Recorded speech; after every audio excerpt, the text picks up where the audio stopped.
On t'a déjà dit que tu étais trop discret, trop réservé, trop dans ta tête.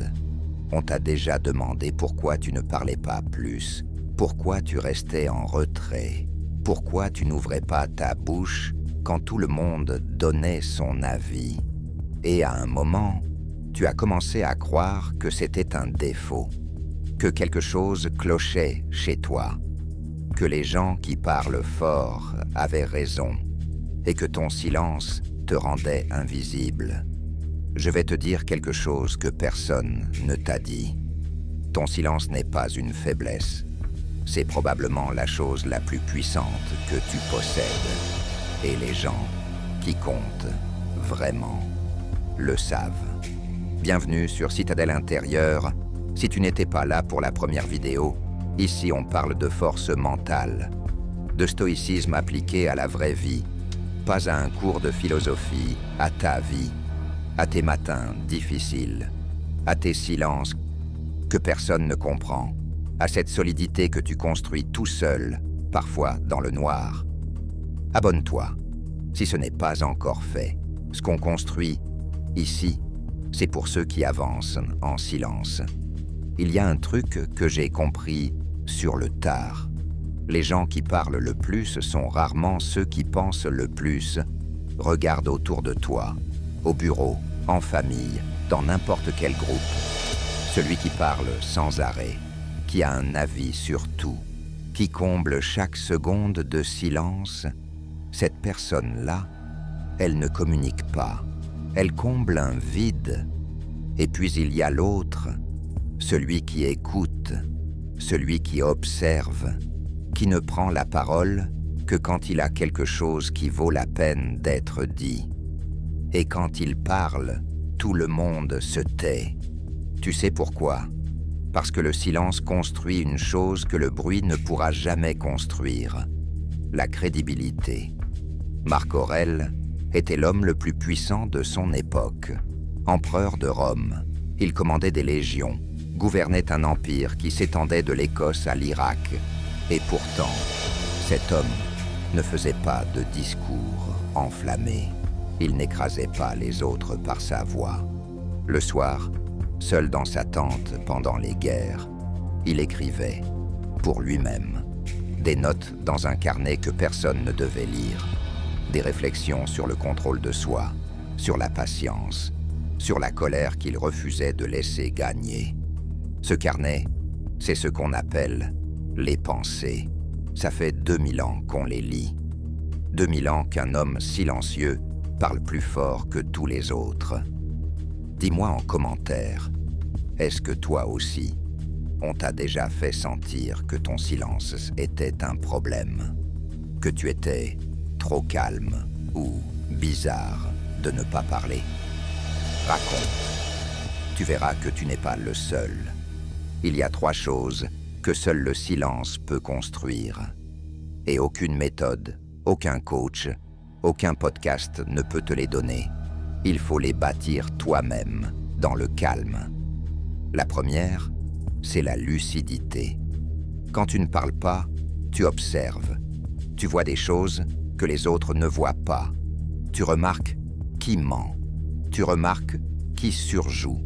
Tu remarques les micro-expressions, les hésitations, les contradictions. Le silence te donne une longueur d'avance sur tous ceux qui sont trop occupés à s'écouter parler. La deuxième, c'est la souveraineté émotionnelle. Le bruit rend réactif. Quand tu es dans le bruit, les réseaux sociaux, les disputes, les opinions de tout le monde, tu réagis en permanence. Tu t'énerves, tu te justifies, tu te compares. Le silence coupe ce circuit.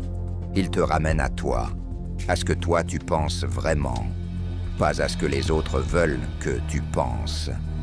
Épictète était esclave, né esclave. Son maître lui a cassé la jambe volontairement. Et cet homme n'a pas crié vengeance. Il n'a pas hurlé à l'injustice. Il a réfléchi, en silence. Et ce qu'il a produit depuis son silence a changé la philosophie pour toujours. La troisième chose que le silence construit, c'est le respect. Pas le respect qu'on mendie en parlant plus fort. Le respect qu'on gagne en parlant moins. Celui qui fait que, quand tu ouvres la bouche, les gens posent leur téléphone et ils écoutent. Maintenant, je vais être honnête avec toi. Parce que ici, on ne fait pas de vidéo pour se caresser dans le sens du poil. Le silence peut aussi devenir un piège. Si tu te tais parce que tu as peur, si tu ne parles pas parce que tu te sens pas légitime, si tu restes en retrait parce que tu penses que ta voix ne compte pas, là, ce n'est plus du stoïcisme.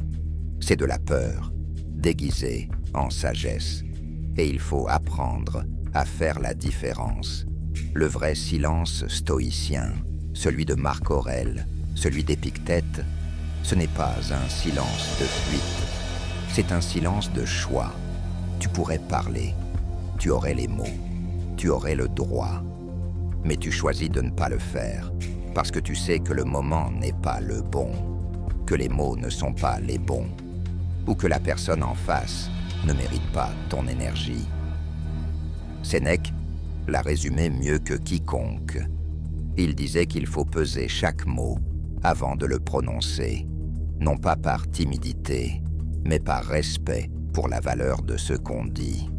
Le silence du fort, ce n'est pas se taire par peur, c'est se taire par puissance.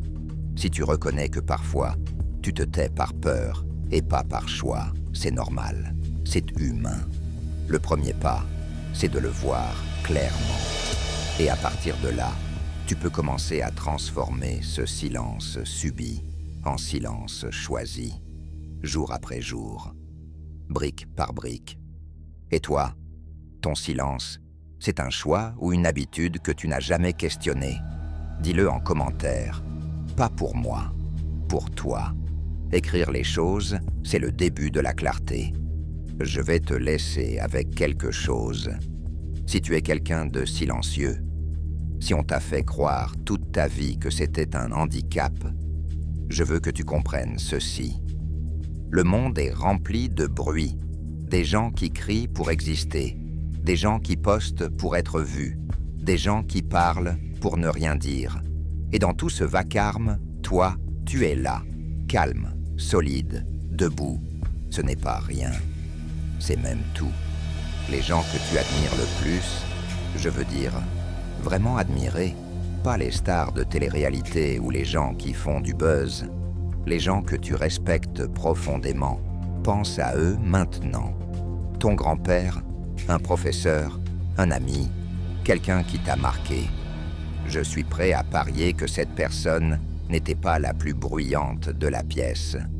Les anciens stoïciens avaient un mot pour ça.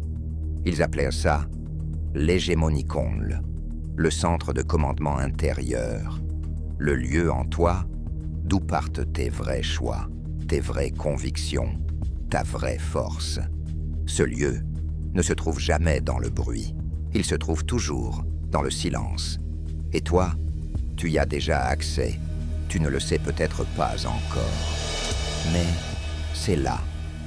La prochaine fois que quelqu'un te reproche d'être trop silencieux, ne te justifie pas, souris intérieurement.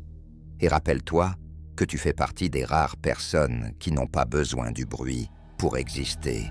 Tu es la citadelle, et les citadelles, ça ne fait pas de bruit, ça tient debout. Si cette vidéo t'a touché, partage-la à quelqu'un qui a besoin de l'entendre, quelqu'un de discret que la vie a rendu silencieux. Il comprendra. Abonne-toi, active la cloche. On se retrouve dans la prochaine. Reste solide.